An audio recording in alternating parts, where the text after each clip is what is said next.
7. This is a Renault R8 Gordini, the GTI before the GTI even existed. Now let me explain why I even say that. Renault took its good selling family vehicle and decided to throw some more. That's exactly what we ended up with. So Gordini, that's the name of the engineer behind the project. The Renault saw a redesigned drivetrain, better brakes, as well as an engine that produced 95 brake horsepower. That is double the power of what the standard Renault 8 was doing. So yeah, it really just improved the vehicle so much. And the one in Gran Turismo 7 is actually a bit faster in that, because the one in Gran Turismo 7 produces 101 brake horsepower, and well, the vehicle is still extremely lightweight, which means it's a lot of fun. Look, it may not be the fastest down a straight line, but hey, it's still good fun.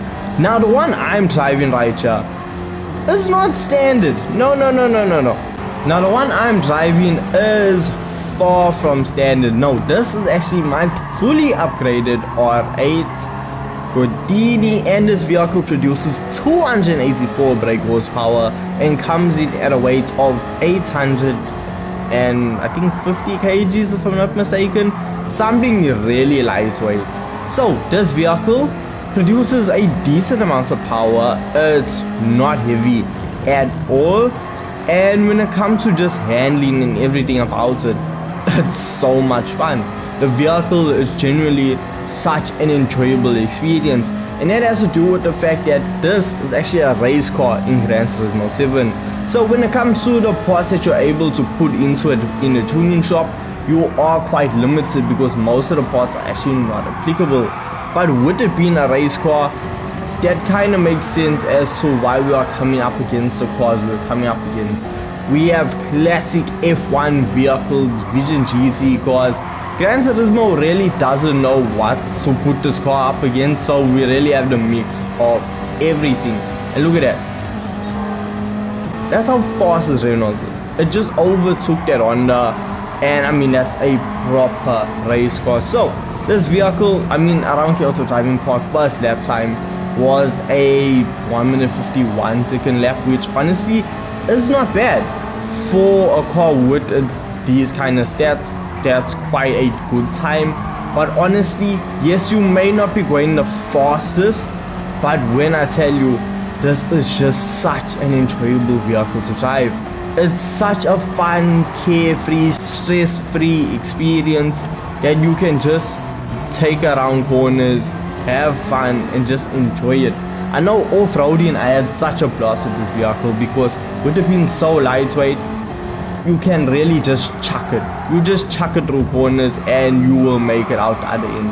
It's such a fantastic vehicle. So when I saw we could actually engine swap it, well, I got quite excited. Now the engine swap that we have available for the R8 Gordini is the SR20 out of the Nissan Silvia S15.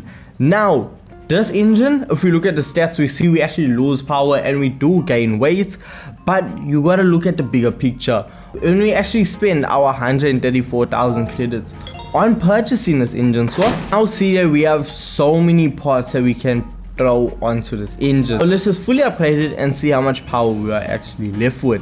So now we see a Renault with the fully upgraded SR20 engine will now produce 542 brake horsepower and come in at a weight of 916 kgs. So the vehicle is still extremely lightweight and produces a lot more power. So this should still make for a very fun vehicle that it's gonna be such a blast around circuits.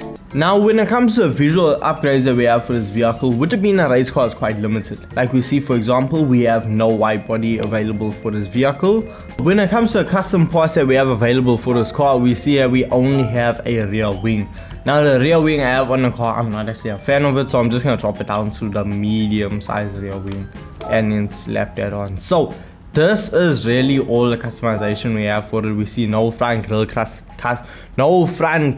customization, no racing items. So this is it. very basic, but hey, we're not here about the looks, we're here for the performance. How good does this feel to take around a circuit? So immediately just off accelerator, the body is dipping at the back. Yo, acceleration so much better now with the SR20 being in it.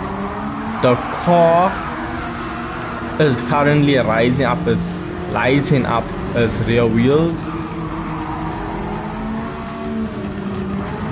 Yeah.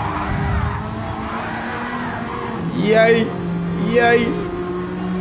Look at how the back it's dipping. It's really just squatting right now. Hard on the brakes. Turn, back on the power. Yeah, this is what it's supposed to be like. Almost went onto the back of the Mercedes. Hard on the brakes.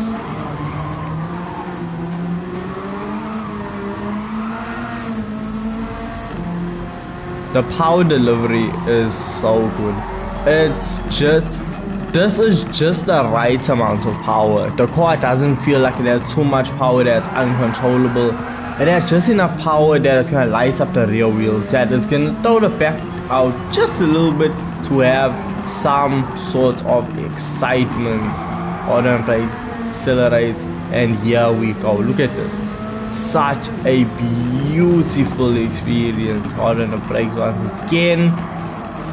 Around the outside, on the power. And now we're gonna see we're chasing down a Vision GT, and look at that. Overtaking futuristic vehicles. First lap time, a 1 minute 44 second lap. Previously, with the standard engine fully upgraded, we did what, a 1 minute 51 second lap. So we're looking at over 5 seconds, 6 seconds faster. So that is a big improvement.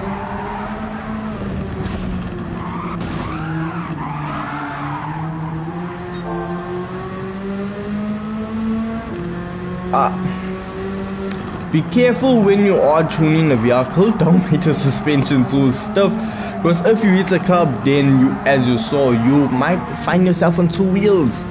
When you're trying to set fast lap times, I think it's better to be on all four than to be on two. And as you can see, this car just wants to be on two wheels. That's just its preference. So hard on the power again. You do feel quite a bit of lag. I do have anti-lag equipped to the vehicle, but it just still feels slow to build boost. I mean, look, it does have a high RPM turbocharger, so the power is only really gonna kick in at high RPMs, because right now it really just does not feel that strong. Hard on the brakes once again, and on the power we go in, chugging along. And you can see this vehicle is more than capable. It's so easy to drive. It's super easy to drive on the power.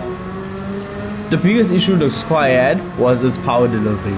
And now that issue is gone, it's just a fun vehicle. Look, it's not going to be the fastest thing you're ever going to drive. It's not going to be that competitive of a vehicle, because look, even with the car being fully upgraded, racing softs, max downforce, everything under the sun, this car is under 700 performance points. I think it's 653 performance points or somewhere around that mark.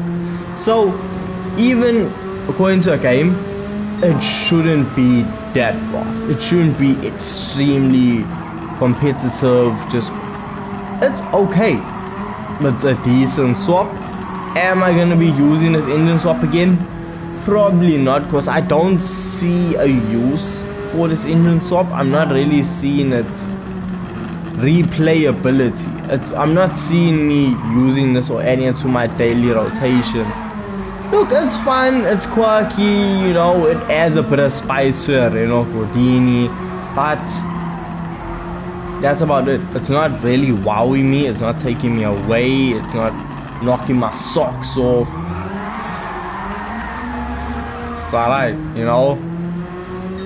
I'm just glad we managed to add power to this vehicle, and but still controllable. It's still easy to understand what's going on. It's just a fun vehicle, and I cannot hate on that.